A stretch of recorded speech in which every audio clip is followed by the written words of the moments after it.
بسم اللہ الرحمن الرحیم۔ کتاب الجمعہ، جمعہ کا بیان۔ باب فرض الجمعہ، جمعہ کی نماز فرض ہے۔ اس کی دلیل یہ ہے کہ اللہ تعالیٰ نے ارشاد فرمایا اذا نودی للصلاۃ من یوم الجمعہ فاسعوا الی ذکر اللہ وذروا البیع ذالکم خیر لکم ان کنتم تعلمون۔ جب جمعہ کے دن نماز کے لیے اذان دی جائے، ندا دی جائے، تو ذکر الہی کے لیے سعی کرو۔ ذکر الہی سے مراد وہی نماز جمعہ، اور سعی سے مراد ہے وقار کے ساتھ چلنا، اور بیع چھوڑ دو، اور بیع سے مراد ہے خرید و فروخت اور مشغولیت کے دوسرے کام، ہر وہ کام جس سے مشغولیت ہو اور ذکر الہی میں خلل واقع ہو۔ یہ تمہارے لیے بہتر ہے اگر تم علم رکھتے ہو۔ فسعوا فامضوا، یہ چلنے کے معنی میں ہے۔ تو اس آیت کریمہ میں یہ حکم دیا گیا ہے کہ جب جمعے کے دن نماز کی اذان ہو تو فسعوا الی ذکر اللہ، اللہ کے ذکر کے لیے چل پڑو۔ اور یہ تعقیب مال فور کے لیے ہے کہ فوراً چلنا چاہیے، اس میں لیٹ نہیں کرنا چاہیے، دیر نہیں کرنا چاہیے۔ نص قطعی میں امر کا صیغہ فرضیت پر دلالت کرنے کے لیے ہوتا ہے۔ اس سے ثابت ہوا کہ جمعہ کی نماز فرض ہے۔ ہر عاقل پر، بالغ پر، جو نہ معذور ہو نہ مسافر ہو، اس پر جمعہ کی نماز فرض ہے۔ اب یہ جمعہ کی نماز کن لوگوں پر فرض ہے، کہاں فرض ہے، اس کا بیان ابھی آگے آ رہا ہے۔ اس حدیث پاک میں جمعہ کی ایک فضیلت بیان کی جا رہی ہے، اس کو آپ دیکھیں۔ ابو ہریرہ رضی اللہ تعالی عنہ کا بیان ہے کہ رسول اللہ صلی اللہ تعالی علیہ وسلم نے فرمایا نحن الآخرون السابقون یوم القیامہ۔ الآخرون، ہم لوگ پچھلے ہیں، یعنی دنیا میں ظہور کے لحاظ سے، اور اگلے ہیں قیامت کے دن۔ یہ کس لحاظ سے؟ تو یہ کئی لحاظ سے۔ قیامت کے دن ہم سابق رہیں گے، سبقت لے جائیں گے۔ ایک تو مرتبے کے لحاظ سے کہ ہمارا مرتبہ دوسری امتوں کے مرتبے سے زیادہ ہوگا، ہماری عزت و کرامت زیادہ ہوگی۔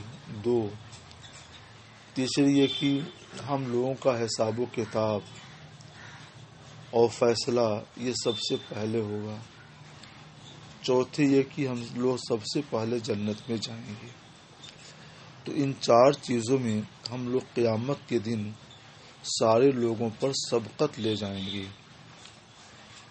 تو سرکار علیہ الصلوۃ والسلام نے مطلق رکھ کر کے ان ساری باتوں کو شامل کر لیا۔ ہم لوگ پچھلے ہیں دنیا میں ظہور کے لحاظ سے، اور سبقت لے جائیں گے قیامت کے دن مرتبے اور عزت اور فیصلہ اور دخول جنت کے لحاظ سے۔ چار چیزوں میں۔ بیدہ یہ غیرہ کے معنی میں ہوتا ہے۔ یہ ایسا لفظ ہے کہ جو وزن غیرہ کا ہے وہی وزن بیدہ کا ہے، اور جو معنی غیرہ کا وہی معنی اس کا، جو اعراب اس کا وہی اعراب اس کا۔ تو بعید انہم اوتوا الکتاب من قبلنا، سوائے اس کے کہ انہیں ہم سے پہلے کتاب دی گئی، یعنی توریت اور انجیل، یہود اور نصارہ کو۔ تو اوتوا الکتاب میں یہود اور نصارہ دونوں شامل ہیں کہ ان کو کتاب توریت اور انجیل ہم سے پہلے دی گئی۔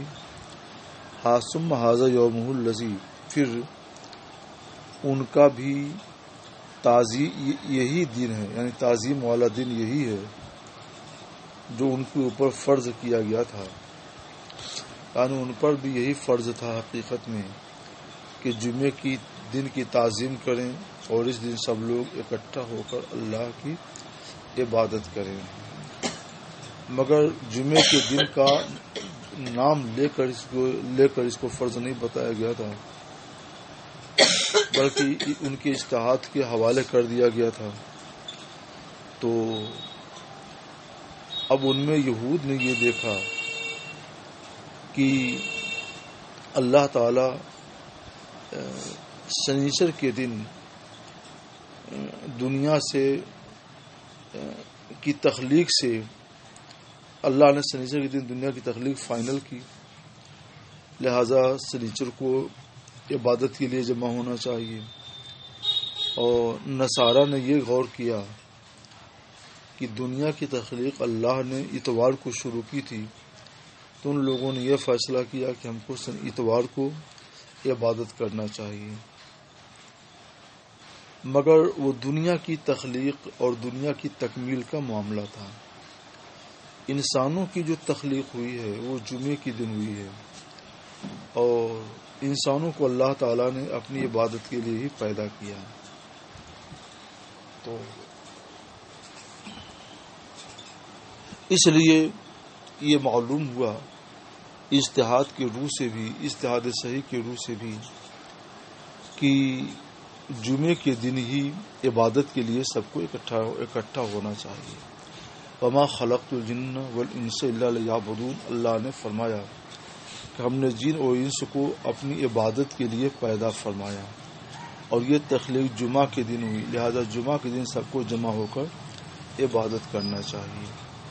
اس طور پر اختیار تو یہود کو بھی ملا، نصارہ کو بھی ملا، ہم کو بھی ملا، مگر امت محمدیہ نے صحیح فیصلہ کیا، اور باقی یہود نے ایک دن بعد اور نصارہ نے 2 دن بعد وہ ترجیح دیا۔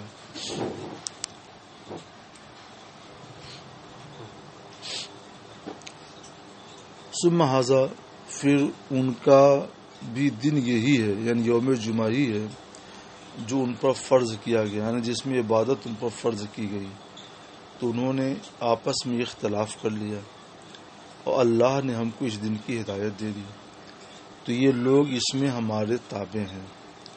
یہود 1 دن بعد اور نصارہ بعد غد، یعنی 2 دن بعد۔ اس سے جمعہ کی فضیلت بھی ثابت ہوئی۔ یہ بھی معلوم ہوا کہ اصل میں جمعہ ہی کے دن عبادت اجتماعی فرض ہوئی۔ باب فضل الغسل یوم الجمعہ، جمعہ کے دن غسل کی فضیلت کا بیان۔ اور کیا بچے پر لازم ہے کہ جمعے کو حاضر ہو، یا عورت پر لازم ہے کہ جمعے کو حاضر ہو؟ تو عورت پر یا بچے پر جمعہ کی جماعت کی حاضری یہ واجب نہیں، بلکہ مرد عاقل بالغ غیر معذور غیر مسافر پر واجب ہے۔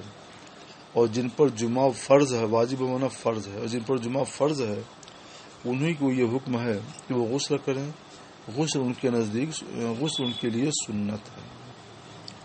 ترجمہ کیجیے۔ عبداللہ بن عمر سے روایت ہے کہ رسول اللہ صلی اللہ تعالی علیہ وسلم نے فرمایا، جب تم میں سے کوئی جمعہ کے دن آئے، یعنی جمعہ پڑھنے کے لیے مسجد آئے، فلیغتسل، تو وہ غسل کر لے۔ یہاں پہ امر کا صیغہ وجوب کے لیے نہیں ہے، کیونکہ وجوب کے لیے کوئی موجب ہونا چاہیے، کوئی موجب نہیں ہے، اس لیے یہ برائے ندب ہے۔ سالم بن عبداللہ بن عمر ابن عمر سے عمر بن خطاب رضی اللہ تعالیٰ عنہ اسی درمیان کہ آپ جمعے کے دن خطبہ کے لیے کھڑے تھے کہ اتنے میں مہاجرین اولین میں سے ایک صاحب آ گئے جو نبی کریم صلی اللہ علیہ وسلم کے اصحاب میں سے تھے۔ آگے ممکن ہے کوئی حدیث آوے کہ جس میں یہ صراحت ہو کہ وہ حضرت عثمان بن عفان رضی اللہ تعالی عنہ تھے۔ مسلم شریف میں ان کے نام کے ساتھ صراحت موجود ہے، اس میں بھی ہونا چاہیے۔ اتنے میں نبی کریم صلی اللہ علیہ وسلم کے اصحاب میں سے مہاجرین اولین میں سے ایک صحابی آ گئے، عثمان بن عفان. تو حضرت عمر نے انہیں پکار کر پوچھا یہ کون سا وقت ہے؟ یعنی جب اذان ہو جائے تو فوراً آنا چاہیے. یہ کون سا وقت ہے کہ میں خطبہ دے رہا ہوں تب آپ آ رہے ہیں؟ تو انہوں نے معذرت کی، انی شغلت، میں کسی کام میں مشغول رہ گیا. فلم انقلب الی اہلی، تو میں اپنے گھر پلٹ نہیں سکا یہاں تک کہ میں نے اذان کی آواز سنی. تو میں نے فلم ازد، یعنی پھر میں نے اس سے زیادہ دیر نہیں کی کہ میں نے وضو کیا اور چلا آیا. تو حضرت عمر نے کہا والوضو اعظم، آپ نے وضو بھی کر لیا، حالانکہ آپ کو معلوم ہے کہ رسول اللہ صلی اللہ تعالی علیہ وسلم غسل کا حکم دیا کرتے تھے اور آپ نے وضو بھی کر لیا. یہ طنز کے طور پر انہوں نے فرمایا کہ آپ کو مشغول نہیں رہنا چاہیے تھا، جمعے کا دن تھا تو آپ کام کاج چھوڑ کر آتے، غسل کر کے تیار رہتے، اذان ہوتے ہی آپ کو مسجد پہنچنا چاہیے تھا. تو چونکہ اذان ہوتے ہی جمعہ کے لیے حاضری یہ فرض تھی اور فرض میں کچھ بھی تاخیر پر محاسبہ ہوگا، اس لیے حضرت عمر فاروق اعظم رضی اللہ تعالیٰ نے حضرت عثمان بن عفان رضی اللہ تعالیٰ سے محاسبہ کیا. ابو سعید خدری سے روایت ہے کہ رسول اللہ صلی اللہ تعالیٰ علیہ وسلم نے فرمایا کہ جمعے کے دن کا غسل واجب ہے، یعنی ثابت ہے ہر بالغ پر. محتلم کا لفظ اگر اپنے حقیقی مفہوم پر ہو تو واجب کا لفظ بھی اپنے حقیقی مفہوم پر ہوگا، مگر یہاں ایسا نہیں ہے. محتلم کا معنی بالغ ہے، واجب بمعنی ثابت ہے. کل کے سبق میں یہ بات بتائی جا چکی ہے. باب الطیب للجمعہ، جمعہ کے لیے خوشبو لگانے کا بیان. جب جمعہ کے لیے آئیں تو اول تو غسل کر لیں اور ثانیاً بدن میں خوشبو لگائیں، اس کے بعد جمعے کے لیے آئیں. کیونکہ جمعے کے دن زیادہ لوگ ایک ساتھ جمع ہو جاتے ہیں تو خوشبو لگا لیں گے تو اس کی وجہ سے سب کو راحت ملے گی، خوشبو کی راحت ملے گی. خوشبو نہیں لگائیں گے تو پسینے کی بو آئے گی جس سے لوگوں کو اذیت محسوس ہوگی. تو اذیت سے بچنے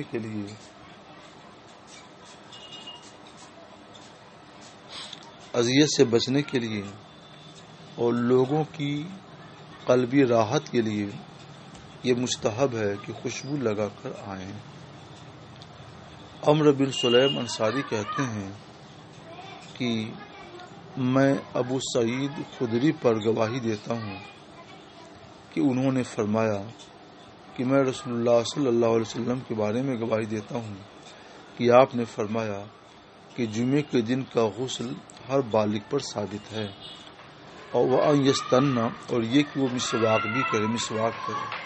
وہ یمسا کیا ہے؟ طیبن، اور یہ کہ خوشبو لگائے، ان وجد اگر پائے. تو تین چیزیں ہوئیں، ایک تو یہ کہ مسواک کرے، ایک یہ کہ غسل کرے، اور تیسری چیز یہ کہ خوشبو میں اثر ہو تو خوشبو لگا کر آئے، یعنی خوب صاف ستھرا نظیف ہو کر کے آئے. حضرت عمر رضی اللہ تعالیٰ فرماتے ہیں کہ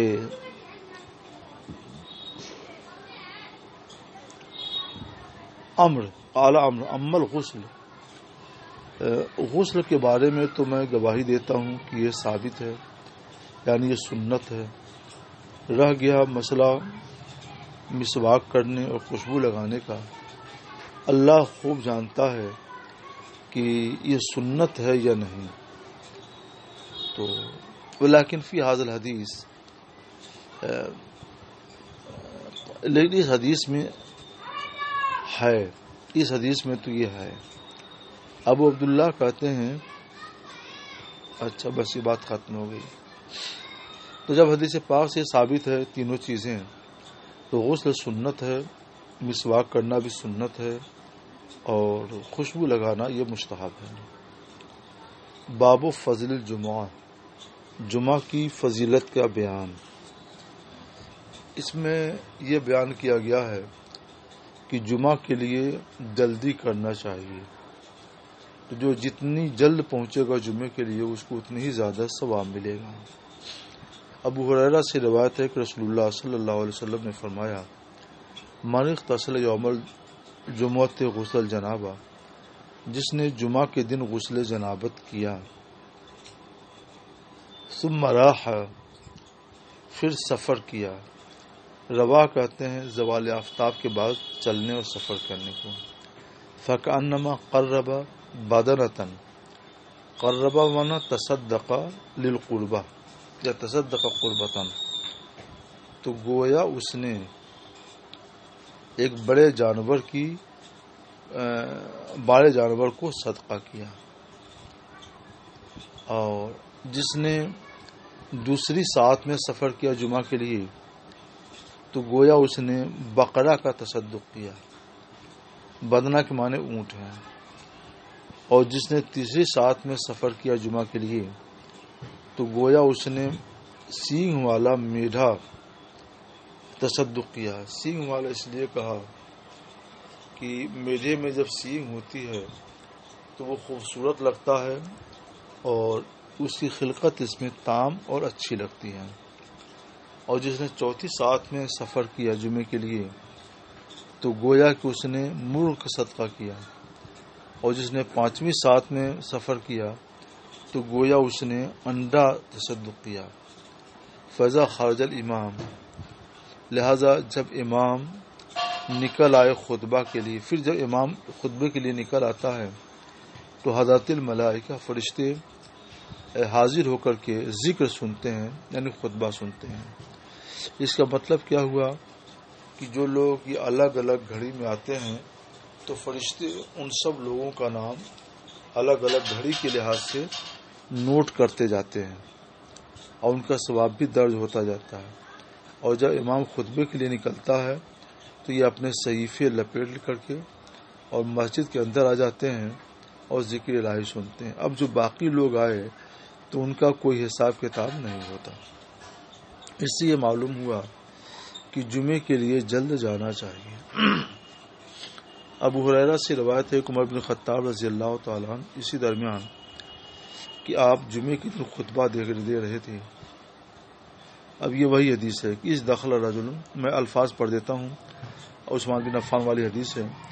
فقال عمر بن خطاب لما تحتبسون عن السلام، آپ لوگ نماز سے کیوں رکے رہ جاتے ہیں؟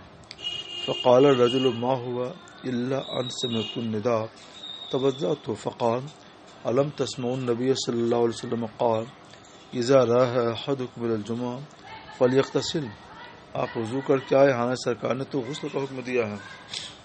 باب الدہن للجمعہ، جمعہ کے لیے تیل لگا کر آنا چاہیے، یعنی نہائے اچھی طرح سے اور اس کے بعد تیل اپنے چہرے وغیرہ میں لگا لے تاکہ اچھا لگے۔ سلمان فارسی کہتے ہیں کہ نبی کریم صلی اللہ علیہ وسلم نے فرمایا، لا یغتسل رجل یوم الجمعۃ، کوئی آدمی جمعہ کے دن غسل نہیں کرتا۔ ویتطہر، میں اس کا سلیس ترجمہ کرتا ہوں، لا اور اس کے بعد آگے کہیں لا یغتسل رجل یوم الجمعۃ ویتطہر ما استطاع من طهور بدنہ اور یمسو ثم یخرج فلا یفرق ثم یصلی الا غفر له ما بینہ وبینہ، بہت آگے الا غفر له آ رہا ہے، یعنی تیسری سطر میں۔ تو ہم اس اللہ کو، اللہ اور اللہ جب جمع ہوتے ہیں تو حصر اور اس بات کا فائدہ دیتے ہیں، تو ہم یہاں اس بات کا ہی ترجمہ کرتے ہیں تاکہ مفہوم واضح ہوتا جائے۔ نبی کریم صلی اللہ علیہ وسلم نے فرمایا کہ جو شخص بھی جمعہ کے دن غسل کرتا ہے وَيَتَطَهَّرُ مَا اسْتَطَاعَ مِن طُهْرٍ، اور اپنی استطاعت بھر صاف ستھرا ہوتا ہے، یعنی ناخن تراشنا، چہرہ بنانا اور بغل وغیرہ کے بال صاف کرنا، اچھی طرح سے مل مل کر نہانا، یہ ساری چیزیں یہ تطہر ما استطاع من طہر میں آئے گا، اور اچھی طرح سے اور استطاعت بھر صفائی اور ستھرائی حاصل کرتا ہے۔ وَيَدَّهِنُ مِن دُهْنِهِ، اور بدن میں تیل لگا لیتا ہے، اور یمسو یا اپنے گھر پہ جو خوشبو ہے وہ خوشبو لگا لیتا ہے، پھر مسجد آتا ہے تو فلا یفرق بین اثنین، تو دو آدمیوں کو درمیان جدائی نہیں ڈالتا، یعنی دو آدمی مل کر بیٹھے ہیں تو ان کے بیچ میں نہیں بیٹھتا کہ دونوں کو الگ الگ ہونا پڑے، بلکہ جہاں جگہ ملتی ہے وہیں پر وہ نماز پڑھتا ہے۔ ثم یصلی ما کتب لہ، پھر اس کے لیے جو مقدر ہے، جو میسر ہے، پڑھتا ہے، نماز پڑھتا ہے۔